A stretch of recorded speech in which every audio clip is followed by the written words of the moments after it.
Right. இயேசுவின் நாமத்தினாலே ரொம்ப முக்கியமான ஒரு பாடங்கள். நீ எல்லாம் பாடம் தான். நீ சங்கீதம் எடுத்தாலும் சரி, செய்தி எடுத்தாலும் சரி, எல்லாமே பாடங்கள். உங்கள் எதிர்கால ஆவிக்குரிய வாழ்க்கையை பாதுகாக்கிறதுக்கு தான் எழுப்புதல் சத்தியத்தில் உள்ள சத்தியங்களை நீங்கள் புரிந்து கொள்ள வேண்டும் என்பதற்காக அதில் ரொம்ப ஜெபம் பண்ணி பிரயாசப்பட்டு தான் அந்த தேவ சமூகத்தில் அந்த பாடங்களை கொண்டு வந்து வைக்கிறேன். நல்ல நல்ல பாவம் என்றால் என்ன? சாமுவேல் ஐயா, பாவம் என்றால் என்ன?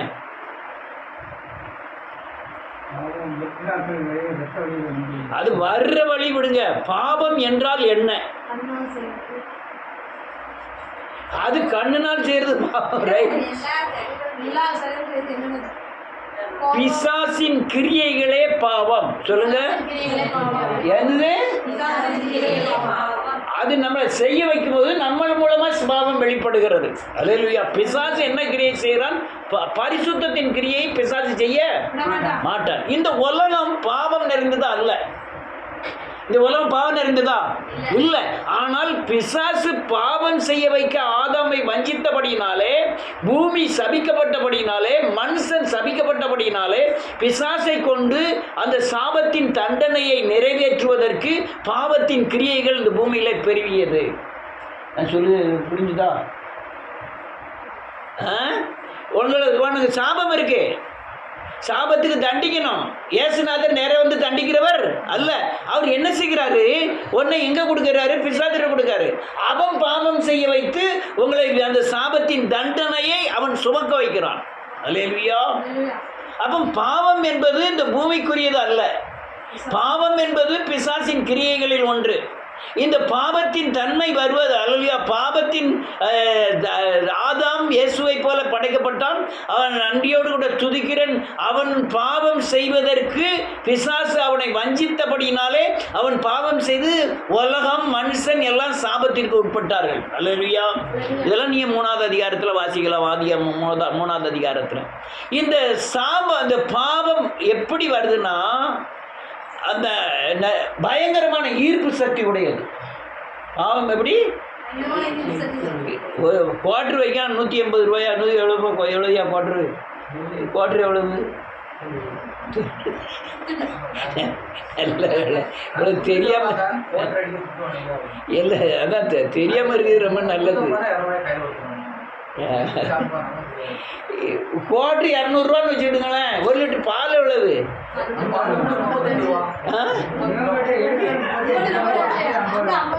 50 ரூபாய்க்கு. 50 ரூபாய் ஒரு பாட்டும். 50 ரூபாய்க்கு பால் வாங்கி காய்ச்சி குடிச்சு தயிர் ஊற்றி ஒரு 50 ரூபா போதுமா? 3 தடவையும் பால் குடிக்கணும், ஒரு தடவை தயிர் சாப்பிடணும். 1/2 லிட்டர் பால் போடுறது, 1 லிட்டர் போடுறதா? 1 லிட்டர் பாலில் அழகாக சாப்பிட்டு அழகாக பால் குடிக்கலாம். ஆனால் இவன் 200 ரூபாய் இதை தான் விரும்புதான். அவன் விரும்பலை. அவனுக்குள்ளே இருந்து அவனுடைய ஈர்ப்பு சக்தியானது போ போ பிராந்தி குடி பிராந்தி குடிங்க குடிக்க வைக்கான். பல காரியம். நீ ஒன்றும் வேண்டாயா, நீங்கள் ஒரு ஐயா நான் சாப்பிட்டு 2 நாள் ஆகுது, ஒரு 100 ரூபா தாங்கன்னு தெரியுங்க. இந்த குடிகாரங்களுக்கு எங்கேருந்து தான் பணம் போடுறோமே தெரியல, டக்கு டக்கு டக்குன்னு போறன்றோம். அப்போ அதுக்கு பாவத்திற்கு ஒரு பாவம் செய்வதற்கான ஈர்ப்பு சக்தி பூமியிலே அதிகம். அல்லேலூயா. பாவம் செய்யாதவங்க ஒருத்தராது இருக்காங்க. குடிக்கிறத விடுவியா, மற்ற எல்லாரும் பாவம் செய்யாதா இருக்கான். பொய் சொல்லக்கூடாதுன்னு எனக்கு தெரியும். அப்படின்னா நம்ம என்ன செய்யறோம்? இன்னும் எத்தனையோ காரியங்கள் நமக்கு எல்லாமே தெரியும். துணிகரமாக இருந்த பாவத்தை என்ன செய்கிறோம்? ஏன் செய்கிறோம்னா, என் சரீரத்தில் ஆண்டவருடைய கிரியைகளை காட்டிலும் பிசாசின் கிரியைகளும் பிசாசின் சாயலும் பிசாசின் சாபமும் இருக்கிறபடினாலே பாவம் செய்கிற ஈர்ப்பு சக்தி எனக்குள்ள அதிகம். ஆமென். எனக்கு உள்ள பாவம் இருக்கு. எங்கிருந்து வந்தது? அணுக்கள் வழியா வருது. நான் ஏதாவது பொய் பேசாதன்னு சொல்லி கொடுக்க வேண்டியிருக்கு. பொய் பேசுன்னு யார்ட்டையா சொல்லணுமா? நான் ஒரு ரகசியத்தை சொல்றேன், யார்ட்டையும் சொல்லிடாதீங்கன்னு சொன்னா என்ன செய்யணும்?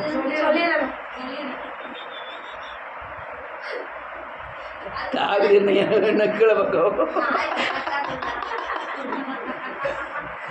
உடனே கீழே பக்கம்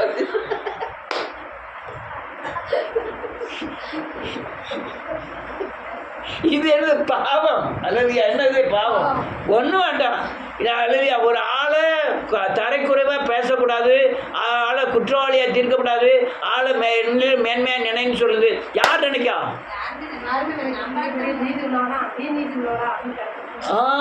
அப்படி ஒவ்வொரு காரியத்திலையும் பாவத்தின் தன்மை நாம் செய்வதற்கு உண்டான. ஆனால் பரிசுத்தத்துக்கு நீங்க கரையம் கட்டணும். ஏன்னா பரிசுத்தத்துக்கு கரையம் கட்டணும். நீங்க உண்மையா நடங்க. உங்க பேர் இந்த ஊர்ல என்னன்னு தெரியுமா? பைத்தியார். பைத்தியார். நீதி நேர்மையா நடங்க, முட்டாள். நல்ல ஏமாத்தி போறக்கு நல்ல வட்டி கட்டிக்கெல்லாம் கொடுத்து ரூபாயெல்லாம் வாங்கி வைங்க, திறமசாலி. அவன் ஞானி. அவன் பின்னால் ஒரு 10 பேர் கை கட்டுறதுக்கு வேற நிற்பாங்க. அப்போ நல்லா கவனிக்கணும். இந்த ஈர்ப்பு சக்திங்கிறதுக்கு தான் நான் சொல்ல வரேன். நம்ம அறியாமலே நம்மை பாவம் செய்வதற்கு ஈர்க்கிற ஒரே சக்தி யாருன்னா உள்ளேயும் பாவம் இருக்கு. அதில் பஞ்சையும் தீயும் ஒன்றா வைக்கிறோம். என்ன செய்யும்? நான் ஒரு தடவை எங்கள் அம்மா ஆட்டோ வாங்கி விட்டுருந்தா, 1000 ரூபா வாங்கி கொடுத்தா, 28,000 ரூபா. அப்போ ஃப்ரண்ட் இன்ஜின் அந்த மீச்சாக ஸ்டார்ட் ஆகக்கூடிய. ஒரு நாள் பெட்ரோல் இல்லை. பெட்ரோல் இல்லைன்னு நான் அப்படி ஆட்டி ஆட்டி பார்த்தேன். அங்கே ஒன்றும் சத்தம் கேட்கல. பாக்கெட்டில் தான் தீப்பெட்டி வச்சுருக்கேன். சிகரெட் பாக்கெட்லாம் இருந்தது. சிகரெட் இருந்தது. எப்போ நான் சொல்லுது 88. எல்லாரும் பிறந்திருக்காங்களா இல்லையா தெரியல. பிறந்தியா? 88. உடனே என்ன செஞ்சேன், சிகரெட்டை எடுத்து வாயில் வச்சுக்கிட்டு டக்குன்னு பற்ற வச்சு உள்ளே இப்படி பார்த்தனா இல்லையோ, கபாக்குன்னு தீ மேலே பார்க்க வந்து போகணும். என்ன இப்படி வருது? நான் தீக்கிட்டே கொண்டு போகல. இல்லை, பெட்ரோல்கிட்டே தீயை கொண்டு போகல. அந்த அந்த அந்த வாயில் தான் இப்படி வச்சிருக்கேன். உள்ளே இருந்து வந்த காற்றானது பெட்ரோலோட அப்படியே தூக்கி அப்படியே இவ்வளோ காணம் வந்த மாதிரி தீ விளையாடுச்சு. அங்கே பக்கத்தில் அங்கே சேர்மையில் மொத்த ஆட்டோ 3 ஆட்டோ தான், வேறு ஆட்டோலாம் கிடையாது. சண்டிங்க எவ்வளோ? 5 ரூபா. போய் கொண்டு போய் தெருவில் விட்டுட்டு வர்றதுக்கு 5 ரூபா. அப்போ லேசாக உள்ள என்னச்சுங்கிறது பிடிச்சிருக்கு. இதே மாதிரி தான் பாவமும் நம்ம என்ன செய்த ஈர்ப்பு சக்தி. நான் குடிகாரனாக இருக்கேன், ரசிக்கப்பட்டுட்டேன். ஆண்டவர் என்ன சொல்ல தெரியுமா? நீ சாரை கடை பக்கத்தில் ஓடி போகும்போது அதை உன் கண்ணால் என்ன செஞ்சிடாத, பார்க்காத. அது பாம்பை போல என்ன செய்யுமா? தீண்டும். உன்னை அலையா பச்சையை போல உன்னை பறந்து உன்னை பின்னால் வந்துகிட்டு இருக்கோம். அதனால இதை இந்த ஈர்ப்பு சக்திக்கு உனக்கு இடமே கொடுக்க விடாது. யான்னு கேட்டால் உனக்குள்ள இருக்கிற சக்தி பாவத்தின் சக்தி இருக்கிறதுனால வெளியே பாவம் செய்ய பிசாசு தூண்டுகிறபடினால உன்னை ஈர்ப்பு சக்தி பாவம் செய்ய வைக்கும். யாராவது விரும்பி சாரேட்ட யார் பிடிக்கா?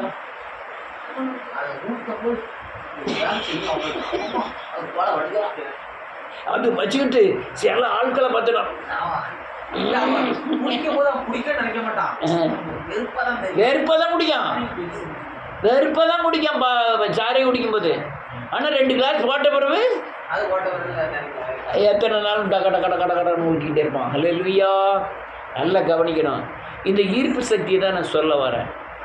நீங்கள் இதில் விரும்பவே வேண்டாம், ஆனால் ஈர்ப்பு சக்தி உங்களுக்கு வரும். நீங்கள் விரும்பினா அதை விட உங்களுக்கு ஈர்ப்பு சக்தி வரும். ஒரு பாவம் செய்ய விரும்பாதவனை கூட இந்த பாவம் செய்ய ஈர்ப்பு சக்தியானது பகிரங்கமாய் உங்களை ஈர்க்கும். ஏன்னா உங்கள் இரத்தத்தின் அணுக்களில் உங்கள் தலைமுறை சாபத்தின் சக்தியின் பாவங்கள் எல்லாம் நிறைந்து கிடக்கிறது.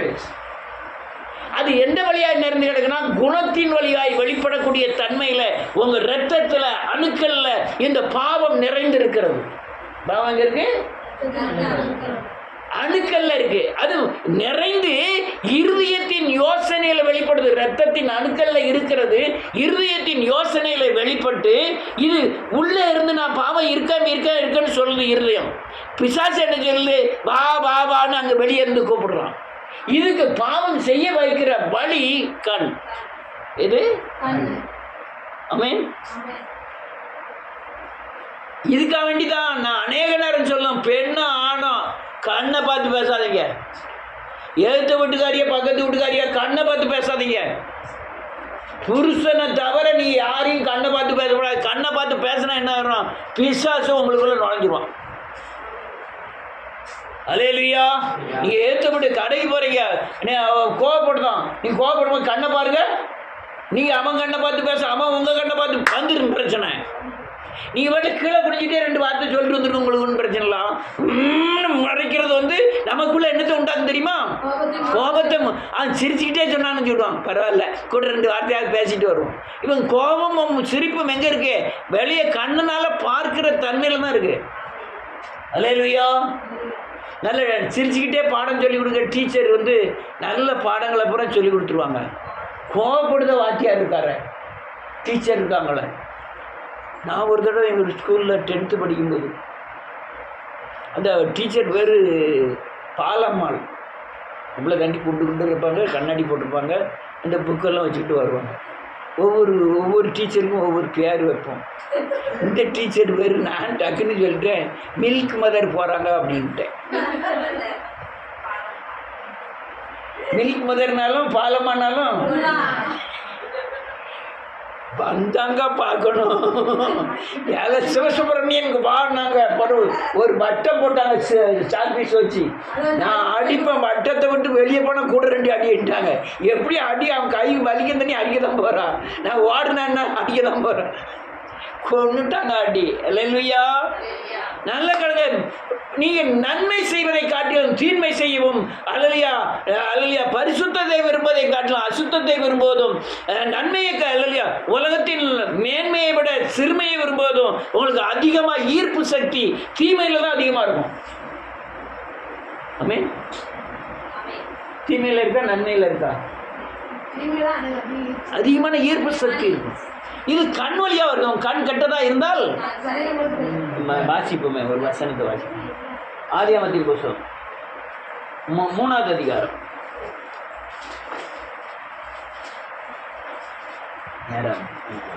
இயேசுவின் நாமத்தில் 3வது அதிகாரம்.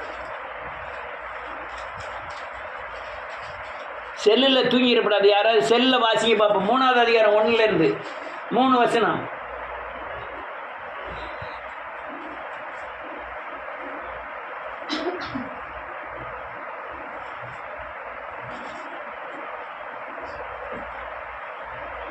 மூணாவது அதிகாரம், ஆதியாகமம் 3வது அதிகாரம் 1லேருந்து 3 வரையும் யாராவது வாசிக்கலாம்?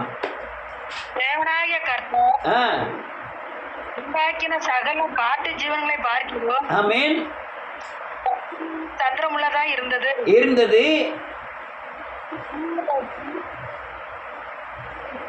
தோட்டத்தில் உள்ள சகல விருட்சங்களின் கனியையும் புசிக்க வேண்டாம் என்று தேவன் சொன்னது உண்டோ என்றது. ஆமென். ஸ்திரீ பார்த்து, நாங்கள் விருட்சங்களின் கனியை புசிக்கலாம், ஆமென், ஆனாலும் நடுவில் இருக்கிற விருட்சத்தின் கனியை குறித்து தேவன் படிக்க அதை புசிக்குவோம், அதை தொடர்ந்து சொன்னார் என்றால். 6வது வசனம். அப்பொழுது ஸ்திரியானவள் அந்த நல்ல உள்ளதும் பார்வைக்கு இன்பமும் நிச்சயிக்கப்படத்தக்க கண்டு போதும் போதும் போதும் போதும் போதும். ஏகப்பட்ட விருட்சத்தை பண்ணியிருக்காரு. அந்த விருட்சத்தின் விருட்சம்னா மரம், புளிய மரம். ஒரு புளிய மரம்னு ஒரு மரத்துக்கு சொல்கிறேன். 25 புளிய மரம் இருக்குது. அதில் ஒரே ஒரு புளிய மரத்தை மட்டும் பார்த்துக்கிட்டு இந்த புளிய மரத்தில் உள்ள புளிய மாத்திரம் பாய்ச்சி சாப்பிடாதன்னு ஆண்டவர் சொல்லிட்டார். மிச்சம் 25 புளிய மரத்தில் எத்தனை புளிய மரம் இருக்குது? 24 இருக்குது. ஆனால் 25 இதில் புசிக்க வேண்டாம்னு சொன்னார்ல, அது மேலே தான் இவளுக்கு என்ன இருக்கு? அந்த தோட்டம் பெரிய தோட்டம், 4 நதி பாயுது, தங்கம் விளைகிற பூமி, ஏகப்பட்ட விருட்சம்னா இருக்கு. விருட்சத்துக்கு கணக்கே இல்லை. ஒரே ஒரு மரம் அதே போலவே இருக்கு. ஆனால் அதே மாதிரி மரம் தான், அதே மாதிரி கனி தான், அதே மாதிரி தோட்டம் தான். ஆனால் இது மட்டும் இவன் கண்ணை என்ன செய்து பறிக்கி. ஐ மீன், ஏன் அடுத்த மரத்தை சாப்பிட்டானா? அதுக்கு அடுத்த மரத்தை சாப்பிட்டானா? இது புசிக்க வேண்டாம்னு எழுதல, புசிக்க வேணாம்னு சொன்னாருன்னு இருக்கு. இவள் கண்களுக்கு எப்படி இருந்தான்? இன்பமா இருந்ததா? கண்ணு கூட வந்துருமா? ஏதாவது கண்கள் காண்கிற காட்சி உங்க கூட வரப்போதா? வராது, அங்கே தான் இருக்க போகுது. ஆனா அவ பார்வைக்கு இன்பம், புசிப்புக்கு ஏற்றது. புசிக்கவே இல்லை. இப்ப எங்க புசிச்சிட்டா? கற்பனையில தனக்குள்ள அவ புசிச்சிட்டா. பார்த்தது என்னது தெரியுமா? கண். எவ்வளவோ விருட்சம் இருக்கு, அதுல புசிக்காம இந்த தீமை செய்கிற கனி மட்டும், இந்த பாவத்தை கொண்டு வருகிற கனி மட்டும், சந்ததிக்கு பூரா சாபத்தை கொண்டு வருகிற கனி மட்டும், பிசாசு பண்ணின ஒரு பயங்கர தந்திரம் அவர் மனதுக்குள்ள இறங்கி அல்லையா அதை விரும்பத்தக்க கனியாய் அவன் மாற்றுகிறான். பார்த்த உடனே மிச்சிக்கிறான். அதனாலதான் உங்க கண்ணு ரொம்ப ஆபத்தானது. ஆத்ம கண்ணானாலும் சரி, சரீர கண்ணானாலும் சரி, தெளிவு வேண்டும். உங்க ஆத்ம கண் தெளிவா இருந்ததுன்னா உங்க சரீர கண்ணை அடைக்காதுவீங்க. நான் சொல்ல புரியுதா? நீங்க ஆத்ம கண் சரியில்லைன்னா கண்ணு இந்த சரீர கண் என்ன செய்யும்? இஷ்டத்துக்கு கண்ணு பார்க்கும், இஷ்டத்துக்கு கேட்கும், இஷ்டத்துக்கு ஆனா ஆத்ம கண் சரி இருந்ததுன்னா நீ என்ன செய்வீங்க? சரியானபடி பேசணும், சரியானபடி நடக்கணும், சரியானபடி காணணும்னு இருப்பீங்க. இந்த கண் ரொம்ப மோசமானது. நான் அடுத்தால் இன்னொரு கண்ணை பார்த்தீங்கன்னா நியாயாதிபதி வருஷத்தில் வரும். யாரு? சிம்சோன். இவன் நியாயம் தீர்க்கக்கூடியவன். இவன் யாரு? நியாயம் தீர்க்கக்கூடியவன். என்ன? பாவம் செய்கிறவனுக்கு தண்டனையை சொல்லக்கூடிய, நியாய தீர்ப்பு செய்யக்கூடிய நியாயாதிபதி. அநேக இஸ்ரவேலர்கள் அதுக்கு முந்தியெல்லாம் பார்த்தீங்கன்னா ஒவ்வொரு அதிகாரத்திலும் இஸ்ரவேலர்கள் பாவம் செய்யும் பொழுதெல்லாம் தேவன் பிசாசு ஆகிய ராட்சசர் கையில் ஒப்பு கொடுத்தார். தேவன் ஒரு நியாயாதிபதியை எழுப்பி அவர்களை நியாயம் செய்து அவர்களை சரி பண்ணினார். அல்லையா? அப்படியே பண்ணிட்டு வரும்போது இப்போ சிம்சோன்கிற ஒரு நியாயாதிபதி. பைபிளில் 2 பேருக்கு தான் பிறக்கிறதுக்கு முந்தி பேருடன் சொன்னார்.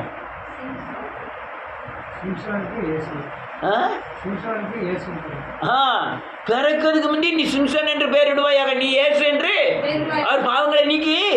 அதே போலதான் இவரு இஸ்ரவேல் ஜனங்களை நீக்கி இவர் என்ன செய்வாரு? சிம்சன் என்றாலும் ரட்சகர் என்று தான் அர்த்தம், இயேசு என்றாலும் ரட்சகர் என்று அர்த்தம்.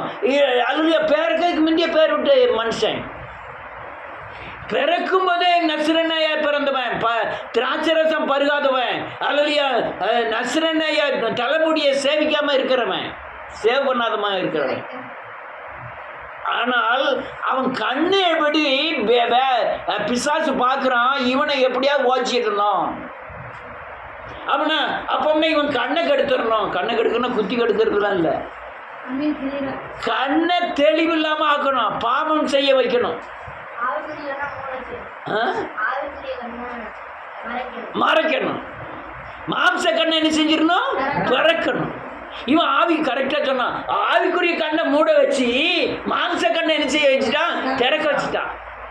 இவனுக்கு நியாயாதிபதிங்கிற உணர்வே இவன் வாசிப்போம். 13வது அதிகாரம் நியாயாதிபதிகளின் புத்தகம் 13 தானே?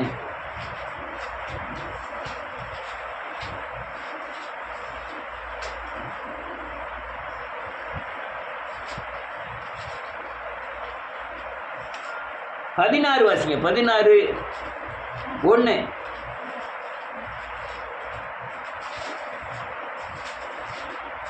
பின்பு சிம்சோன் காசாவுக்கு போய் அங்கே ஒரு வேசியை கண்டு அவளிடத்தில் போனான். 4.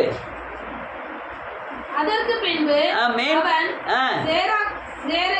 சேரா காற்றங்கரையில் இருக்கிற தெளிலாள் என்னும் வேறொரு ஒரு ஸ்திரீயோடு சிநேகமா இருந்தான். இவன் அந்த தவறான காரியம் செய்வதற்குண்டான அல்லையா மனுஷன் இல்ல, பிசாசானவன் மஞ்சித்து இவன் கண்ணை பாவத்துக்கு நேர ஈர்ப்பு சக்தி ஈர்க்கிறான்.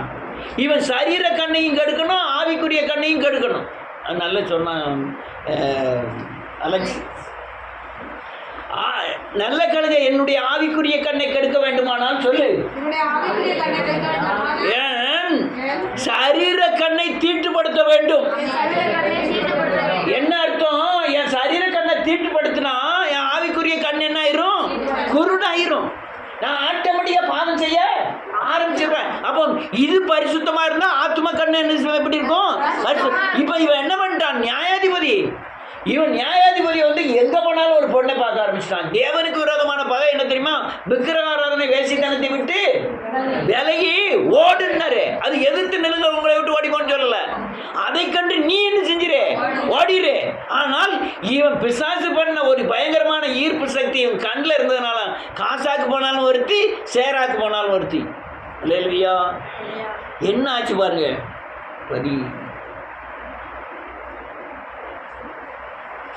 21வது வருஷம் 16:21.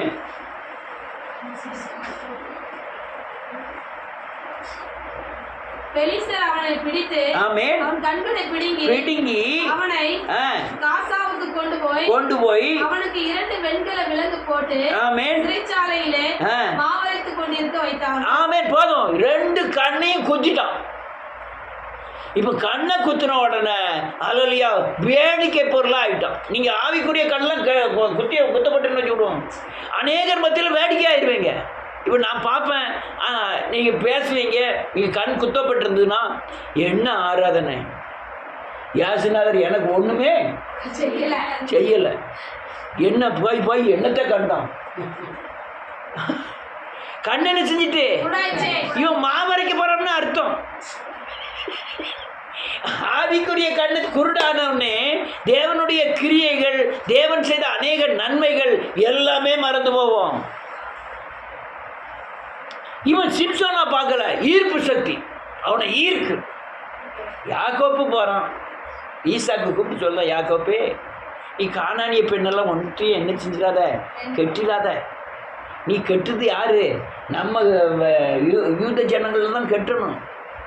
அதனால் தாய் மாமா ஒருத்தர் இருக்கார், நல்ல மனுஷன். நீ அவன்கிட்ட போய் சேர்ந்துக்கோ. போகிறான்.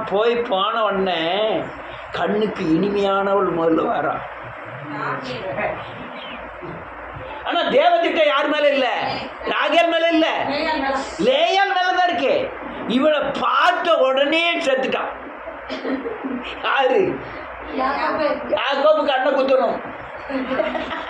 அவனை பார்த்த உடனே மயங்கி அழுது, நீ தான் என் அம்மாவோட தாய் மாமன் மவா, நான் வந்து இப்படி அல்லது எபேக்காளுடைய மகன். நீ அவனை வீட்டில் போய் சொன்னோன்னா அவன் கில்லாடி உடனேலாம் கட்டி கொடுக்க மாட்டேன்ட்டான்.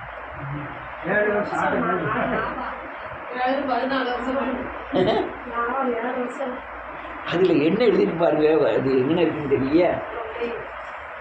39வது அதிகாரம் ஆதியாகமத்தின் புத்தகம்.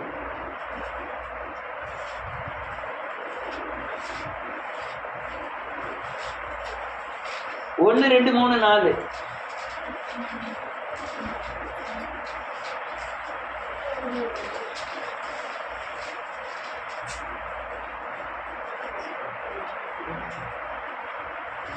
யோசேப்பு எடுத்து கொண்டு போகப்பட்டான். பார்வோனுடைய பிரதானிகளில் இல்ல 29 இல்ல 29 என்ன இருக்கு?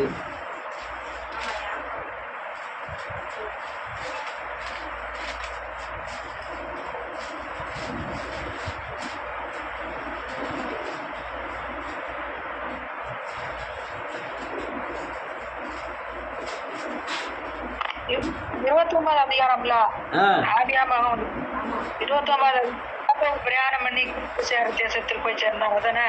ஆமா. யாக்கோபு பிரயாணம் பண்ணி கீழ் திசையாரின் தேசத்திலே போய் சேர்ந்தான். அங்கே வயல்வெளியிலே ஒரு கிணற்றையும் அதன் அருகே மடங்கி இருக்கிற 3 ஆட்டு மந்தைகளையும் கண்டான். அந்த கிணற்றிலே மந்தைகளுக்கு தண்ணீர் காட்டுவார்கள். அந்த கிணற்றின் வாய் ஒரு பெரிய கல்லினால் அடைக்கப்பட்டிருந்தது. அவ்விடத்தில் மந்தைகள் எல்லாம் சேர்த்த பின் கிணற்றின் வாயில் இருக்கும் கல்லை புரட்டி ஆமென் ஆடுகளுக்கு தண்ணீர் காட்டி ஆமென் மறுபடியும் கல்லை முன்னிருந்தபடி கிணற்றின் வாயிலே வைப்பார்கள். யாக்கோபு அவர்களை பார்த்து ஆமென் சகோதரரே நீங்கள் எவ்விடத்தார் என்றான். ஆமென் அவர்கள் நாங்கள் ஆரான் ஊரார் என்றார்கள். அப்பொழுது அவன் நாகோரின் குமாரன் ஆகிய லாபானை அறிவீர்களா என்று கேட்டான். ஒரு நிமிஷம், 10வது வசனம். சகோதரன் லாபானுடைய குமாரத்தியாய் ராகேலையும் தன் தாயின் சகோதரனாகிய லாபானின் ஆடுகளையும் கண்டபோது யாக்கோபு போய் கிணற்றின் வாயில் இருந்த கல்லை புரட்டி தன் தாயின் சகோதரன் லாபானின் ஆடுகளுக்கு தண்ணீர் காட்டினான். யாக்கோபு ராகேலை முத்தமிட்டு சத்தமிட்டு அழுதான். அல்லேலூயா, அல்லேலூயா. என்ன நோக்கம்யா அவனுக்கு? அப்பா வந்து கல்யாணம் முடிக்கணும்னு இருக்காரு, அதனால நம்ம கல்யாணம் முடிக்க போறோம். தேவ திட்டம் அதெல்லாம் கண்ணுக்கு எப்படி இருக்கணும்? சூப்பரா இருக்கணும். அதனால ராகேல என்ன செய்யணும் கேட்டேன். அவன் பில்ல என்ன பண்ணிட்டான், நீ ஒரு 7 வருஷம் என்ன செஞ்சிரு. ரைட்டு, 7 வருஷம் எல்லாம் 7 வருஷம் அவனுக்கு எப்படி போச்சா? 7 வருஷமும் எங்கே இருக்கு?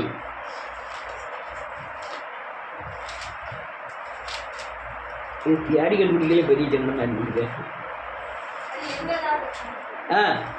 அந்தபடியே யாக்கோபு ராகேலுக்காக 7 வருஷம் வேலை செய்தான். ஆமென். அவள் பேரில் இருந்த பிரியத்தினாலே இந்த வருஷம், இந்த 7 வருஷமும் அவனுக்கு கொஞ்ச நாளாக 7 நாளா போயிட்டு. ஏன்னா கண்ணுக்கு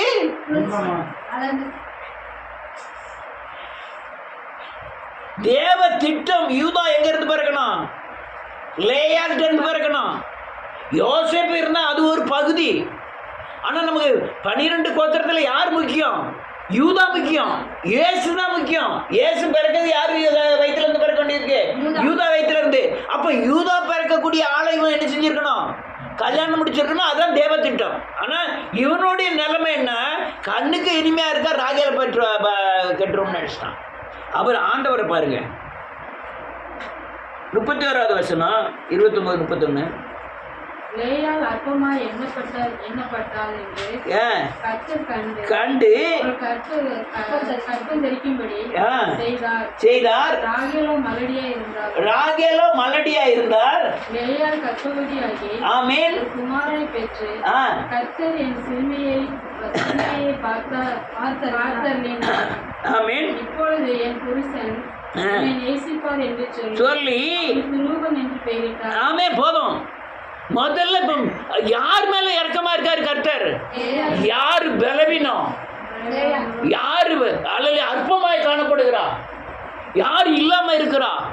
ஆனா இவனுடைய நோக்கம், இவனுடைய பார்வை எல்லாமே வேற. தேவனுடைய பார்வையே வேற. இந்த லேயார் மேல. ஆனால் இவன் மட்டும் ஓபல் இருந்தா ஆட்டோமேட்டிக்கா ராகேல் பலியாக கூட யூதா பிறந்திருக்க முடியும். இவனுடைய கண்களின் இச்சையினால தான் ராகேலை கட்ட வேண்டியது. அதனால அவள் மலடி ஆயிட்டான். யாரு? ராகேல் பிள்ளை பெறாத மலடியா இருந்தால். இவங்க 6 பெற்ற பிறகுதான் 6 பெரும்பரையும் இவள் பயங்கரமான அவமானப்படுத்தப்பட்டாள். யாரால? ராகேல் அல்லையா, நம்ம லேயாளுடைய வேலைக்காரி லேயாள் அவங்க பிள்ளைகள்னால அவமானப்படுத்தப்பட்டாள். பிறகு தேவன் அல்லையா ராகேலுடைய சத்தத்தை கேட்டார். கேட்டு ஒரு குழந்தையை கொடுத்தார். அல்லேலூயா. அப்போ நம்ம சரீரத்தில் நுழையிறதுக்கு பிசாசு பயன்படுத்துகிற பயங்கர ஆயுதம் 5. சொல்லுங்க. 5 ரொம்ப முக்கியமான ஆயுதம் கண். அதுக்கு அடுத்த ஆயுதம் நாக்கு, வாய். அடுத்த காது. அதை விட முக்கியமான 3வது முக்கியமான ஆயுதம் இருதயம். என்னது? இருதயம். அடுத்த முதல் முக்கியமான ஆயுதம் கண். கண் தெளிவா இருந்தால் சரீரம் மட்டும் முழுக்கும். கண் வெளிச்சமா இருந்தால், கண் இருளா இருந்தால் எல்லாம் இருளா இருக்கும். இப்ப கண்ணை வச்சு போன உடனே உள்ள போயிட்டான். உள்ள ஃப்ரெண்ட் இருக்கான். யார் ஃப்ரெண்டு? பிசாசு ஃப்ரெண்டு. தாத்தா இருக்காரு, ஆச்சி இருக்காரு, வேற யார் இருக்கா?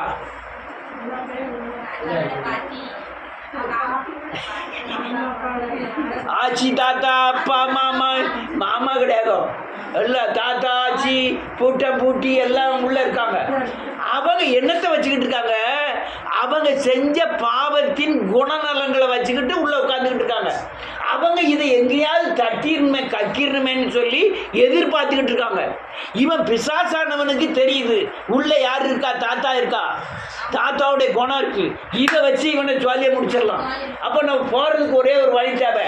அந்த வழி கண்ணாயிட்டு இப்போ நம்ம உள்ளே போயாச்சு. அவன் உறங்கிக்கிட்டு இருக்கவன என்ன செய்யணும்? தட்டி எழுப்பி நம்மளை என்ன செய்ய வைக்கணும்? பாவம் செய்ய வச்சு தேவனுடைய பிரமானந்தங்களை, தேவனுடைய வசனத்தை, தேவனுக்கு பயப்படுற பயத்தை மீற வைக்கணும். என்ன செய்யணும்? மீற வைக்கணும். என்ன செய்யறோம் பாருங்க. ரோமரில் எழுதின புத்தகம் 7வது அதிகாரம்.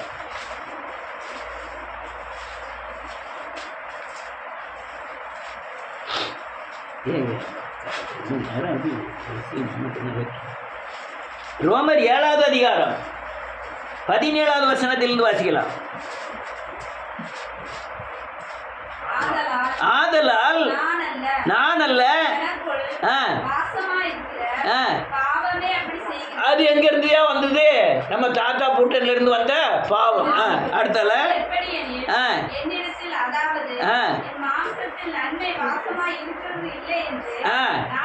அறிந்திருக்கிறேன். என்ன எழுதிருக்காருங்க? எனக்கு பாவம் செய்யக்கூடாதுன்னு எண்ணம்லாம் இருக்கு, நன்மை செய்யணுங்கிற இதான் இருக்கு. ஆனா நன்மை செய்வதோ என்னிடத்தில். அப்ப என்ன அர்த்தம்? கண்களின் வழியா ஒரு பையன் உள்ள நுழைஞ்சிட்டாம இருக்கும்.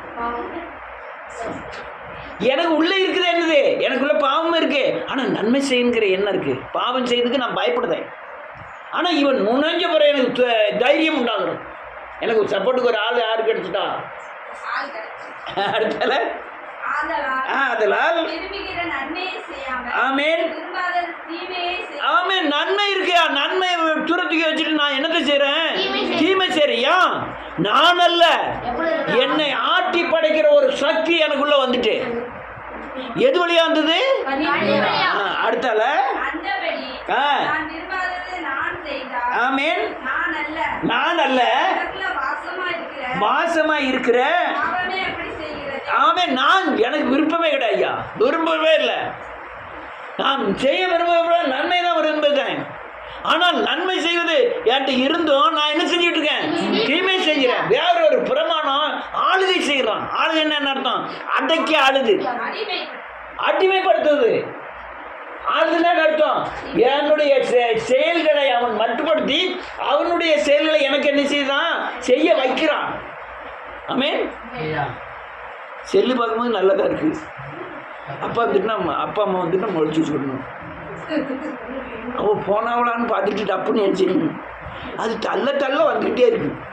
நான் எப்பவுமே முடியும்னு பார்க்க முடிய மாட்டேங்க. அது பாட்டில் வந்துக்கிட்டே தான் இருக்கு. இப்படி தள்ளி தள்ளி தள்ளிட்டே விரலும் தேடி போகும்போது அடுத்த என்ன இருக்கு?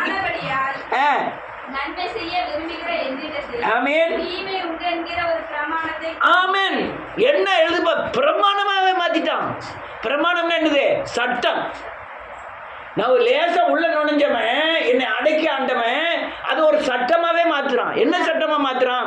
பொய் சொல்லுது ஒன்றும் யாரு பொய் சொல், இது என்ன சட்டம்? ஆனா பொய் சொல்லு தப்பா இல்லையா? ஆனா அவன் பிரமாணத்தை வைக்கிறான், சட்டத்தை வைக்கிறான். எங்க வைக்கிறான்? நமக்குள்ளே வைக்கிறான். அவன் செய்யலையா, இவன் செய்யலையா? அதனால நம்ம செய்யறது பத்திலாம் களவாங்காம பொய் சொல்லாம உலகத்துல வாழ முடியுமா? யார் சொல்றா? நான் அது குறியவன் அல்ல, எனக்குள்ள ஏசப்பா இருக்காரு, அதெல்லாம் நான் செய்யக்கூடியவன் இல்லை. இவன் வந்து அதை பிரமாணமாய் சட்டமாய் மாற்றுகிறான். என்ன திருப்புதான், அது நன்மை செய்ய விடாம நினைச்சுதான். எனக்கு நன்மை செய்யணும்னு ஆசை, ஆனா தீமை செய்ய வைக்கிறான். அல்லையா? இந்த கண் பரிசுத்தமா இருந்தனா எல்லாமே பரிசுத்தமா இருக்கும். அடுத்தால என்ன இருக்கு? உள்ளான மனுஷனுக்கு ஏற்றபடி ஆமென். தேவனுடைய நியாயப்பிரமாணத்தின் மேல் பிரியமாய் இருக்கிறேன். ஆமென். ஆகிலும் என் மனதின் பிரமாணத்துக்கு விரோதமாய் ஆமென். போராடுகிற வேறொரு பிரமாணத்தை என் அவயங்களில் இருக்க காண்கிறேன்.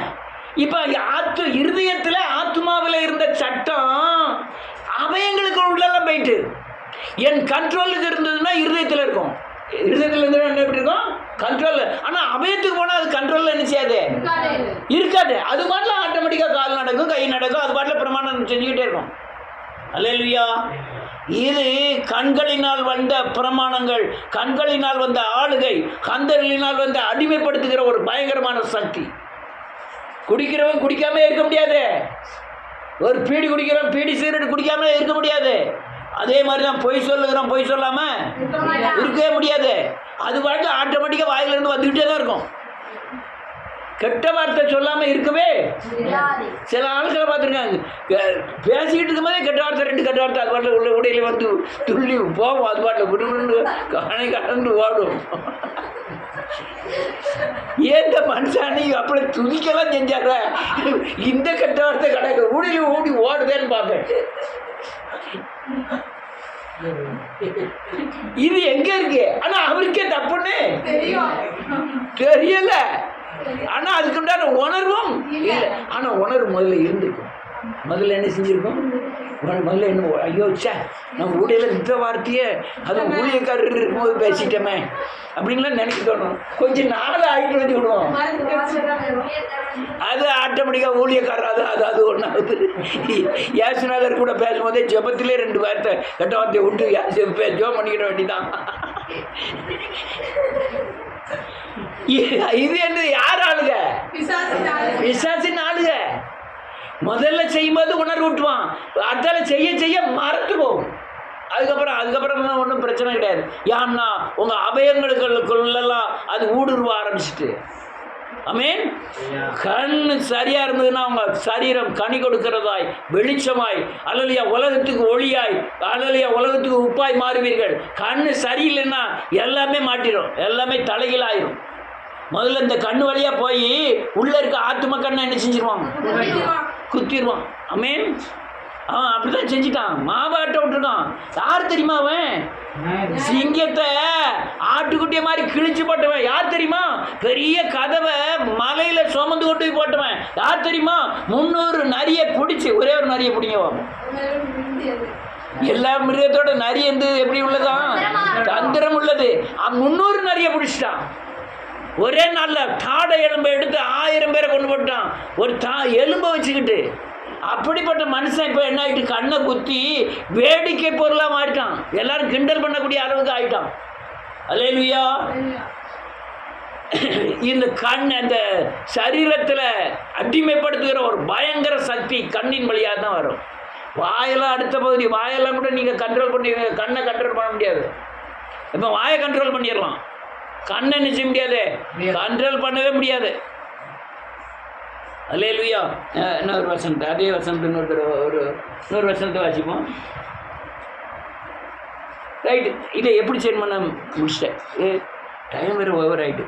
ரைட். 8வது அதிகாரம் வாசிக்கலாம் 1ல இருந்து. ஒரு நிமிஷம். முந்தின அதிகாரம் 24வது வசனம். 7வது அதிகாரம் 24வது.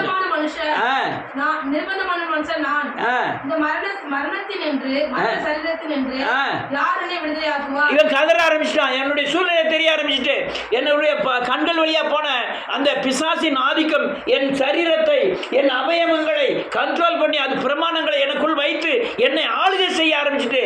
அதுதான் சொல்ல நிர்பந்தமான மனுஷன். நிர்பந்தம்னு என்ன அர்த்தம்? நல்ல தமிழ்ல படிச்சு நான் அப்பப்போ கேட்பேன் வந்துட்டு பக்கத்தில் இருக்கிறதுனால. நிர்பந்தம்னா என்னது? கட்டாயம். கட்டாயம். இந்த நிர்பந்தமான மனுஷன் ஆயிட்டாங்க, என்னை அடிமைப்படுத்திட்டான். நான் இந்த நிர்பந்தத்திலிருந்து எப்படி விடுதலை? அப்புறம் தான் 8வது அதிகாரம் வாசிக்கலாம். முதல் வசனம். ஆனபடியால் ஆமென். இப்ப என்ன சொல்றாரு ஆண்டவரே? இது மாம்சத்தின்படி நடக்கிறது. நீ என்ன செய்யணும்? ஆவியின்படி நடக்க ஆரம்பிக்கணும். ஆவியின்படி நடப்பது இல்லைன்னா வசனத்தின்படி நடப்பது. ஆவியின்படி நடப்பதுன்னா ஆவியானவர் சொல்லி நடக்கக்கூடியது. ஆவியின்படி நடப்பது என்றால் என்ன? வேத தேவ ஆலோசனைகளுக்கு உட்பட்டு நடப்பது. நீங்க ஆவியின்படி நடப்பீங்கன்னா இந்த கண்களின் இச்சைக்கு உட்பட்டு நீங்க பாவம் உங்களை ஆளாதபடி உங்களை காத்துக்கொள்ளலாம். வசனம் என்ன சொல்லுது? ஆமென். உடனே வசனத்துக்கு ஓட்டு போனோம். இந்த வசனம் என்ன சொல்லுது? ஆமென். வசனம் கால்களுக்கு தீபமா இருக்கு. உடனே அல்லேலூயா உயிர்ப்பிக்கும். வசனம் என்ன செஞ்சிடும்? உயிர்ப்பிச்சிடும். ஆவியையும் ஊனையும் எலும்பையும் என்ன செஞ்சிடும்? உருவ குத்திரும். வகையா இருக்கும் உங்களை. உடனே பெண்மன்களை என்ன செய்யணும்? ஈன செய்யும். தேனிலும் தெளித்தண்ணிலும் மதுரமாய் இருக்கும். இந்த வசனத்துக்கு நீங்க திரும்பணும். அடுத்த என்ன எழுதிருக்கு? கிறிஸ்து இயேசுவினாலே ஆமென் ஜீவனுடைய ஆவியின் பிரமாணம் ஆமென் என்னை பாவம் மரணம் என்பவைகளின் பிரமாணத்தின் என்று ஆமென் விடுதலையாக்கிற்று. ஆமென். கிறிஸ்துவின் பிரமாணத்துக்கு வந்துடணும். இயேசு கிறிஸ்துவின் பிரமாணம் என்ன? பாவ அறிக்கை, மனம் திரும்புதல், ரட்சிப்பு, அதான் பிரமாணம். ஆமென். நீங்க பாவ அறிக்கை செஞ்சேன்னா என்ன செய்வ? அல்லேலூயா கிறிஸ்துவின் பிரமாணத்துக்குள்ள வந்துடுவோம். கிறிஸ்துவின் பிரமாணம் என்ன? பிரமாணம் என்ன? சட்டங்கள். கிறிஸ்துவின் சட்டம் என்ன? நீ உயிர்த்தெழுந்த ஆவியானவர் உனக்குள்ள வந்து நடத்தக்கூடிய சட்டங்களை போதித்து நடத்தலாம். அதான் கிறிஸ்துவின் பிரமாணம். அதுக்குள்ள என்ன செஞ்சிடணும்? வந்துடணும். வந்தா இவனுக்கு அடிமைப்படல. யாருக்கு அடிமையாயிருவீங்க? கிறிஸ்துவுக்கு அடிமையாயிருவீங்க. கிறிஸ்துவின் ஆவியானவர் உங்களை நடக்க ஆரம்பிச்சிருவாரு. சரி அடுத்த மூணாவது அது எப்படி எனில் மாம்சத்தினாலே பலவீனமாய் இருந்த நியாய பிரமாணம் செய்யக்கூடாததை தேவனே செய்யும்படிக்கு நம்முடைய குமாரனை பாவ மாம்சத்தின் சாயலாகவும் பாவத்தை போக்கும் பலியாகவும் அனுப்பி மாம்சத்திலே பாவத்தை ஆக்கினைக்குள்ளாக. இதுதான் இப்படி விசுவாசிச்சு நீ சிலுவைக்கு நேரம் போறதுதான் இதுல இருந்து தப்பிக்கக்கூடிய ஒரே வழி. நீ சின்ன பாவம் தானே லேசா இடம் கொடுத்தீங்கன்னா போதும், அது பெருசாகிடும். சின்ன இப்படி போல இடம் கொடுத்தீங்கன்னா அது ஆட்டோமேட்டிக்காக பெருசாக ஊதி பெருசாகிடும். நீங்கள் முதல்ல காயப்படும் போதே உடனே டக்குன்னு மனம் திரும்புதல், பாவ மன்னிப்பு, ரட்சிப்பு, சிலுவை, காயம், இந்த இதுக்கு வந்துடணும். வந்துட்டீங்கன்னா ஆவியின் பிரமாணத்துக்கு வந்துடுவீங்க. கிறிஸ்துவின் பிரமாணம் நீங்கள் அறிக்கை செய்யணும். உங்களை ஆளுகிறது யாரு? கிறிஸ்து ஆள ஆரம்பிப்பார். அல்லேலூயா. அப்போ அவர் சட்டம் போடுவார். கிறிஸ்துவின் சட்டம். அந்த சட்டத்துக்கு உட்படுவீர்கள். அல்லேலூயா அல்லேலூயா. அப்ப சின்ன பாவமானாலும் பெரிய பாவமானாலும் பாவம் ரெண்டு பாவத்துக்கும் தண்டனை. கொலை செஞ்சாலும் ஒரே தண்டனை, பொய் சொன்னாலும் ஒரே தண்டனை தான். அது கொலை, இது பொய் இல்ல, ரெண்டுக்கும். ஆனா ரெண்டுக்கும் விடுதலை என்னது? சிலுவை. ரைட். அடுத்தல மாம்சத்தின்படி நடவாமல் ஆமென் ஆவியின்படி நடக்கிற நம்மிடத்தில் ஆமென் நியாயப்பிரமாணத்தின் நீதி நிறைவேறும்படிக்கு அப்படி செய்தார். ஆமென். போதும். ஆவியின்படி நடந்தீங்கன்னா நியாயப்பிரமாணத்தின் நீதி உங்கள்கிட்ட நிறைவேறும். என்ன நீதி? நியாயப்பிரமாணம் என்ன? ஆவியின் பிரமாணம் என்ன? நான் பாவ அறிக்கை செய்தால் என்னை மன்னிப்பதற்கு அவர் எப்படி இருக்காராம்? தயபரித்திருக்கிறார். அது ஆவியின் பிரமாணம். எப்படி நான் எந்த பாவியை ரட்சிக்க அவர் வல்லவர். இதுதான் பிரமாணம், அவருடைய பிரமாணம். அடுத்தால முடிச்சிட்டேன். மாம்சத்தின்படி நடக்கிறவர்கள் மாம்சத்துக்குரியவர்களை சிந்திக்கிறார்கள், ஆவியின்படி நடக்கிறவர்கள் ஆமென் ஆவிக்குரியவர்களை சிந்திக்கிறார்கள். நான் இப்படி வாசிக்க, மாம்சத்தின்படி நடக்கிறவர்கள் சொல்லுங்க. மாம்சத்தின் கண்ணை திறந்து வைத்திருக்கிறார்கள். ஆவியின்படி நடக்கிறவர்கள் ஆவியின் கண்களை திறந்து சிந்தித்து மாம்ச கண்களில் அடிபட்டவைகளில் இருந்து விடுதலை ஆகிறார்கள். அதனால மாம்ச கண்கள் அடைக்கப்பட்டு ஆவிக்குறி கண்கள் என்ன செய்யணும்? திறக்கப்படணும். அப்பதான் நீங்க தப்பிக்கவே முடியும். சின்ன பாவம் தானே, சின்ன காரியம் தானே. பெரிய 1 லிட்டரு அதான் சொல்ல வந்தேன். 1 லிட்டர் விஷத்தை குடிச்சாலும் ஆள் சாவதான் போறான். 100 ml குடிச்சாலும் சாவதான் போறான். விஷம். அதனால கொஞ்சமா நிறைய சாவு நிச்சயம். ஆனா தப்பிக்க ஒரே வழி சிலுவை. எல்லாரும் முழங்கால் படிடுவோம்.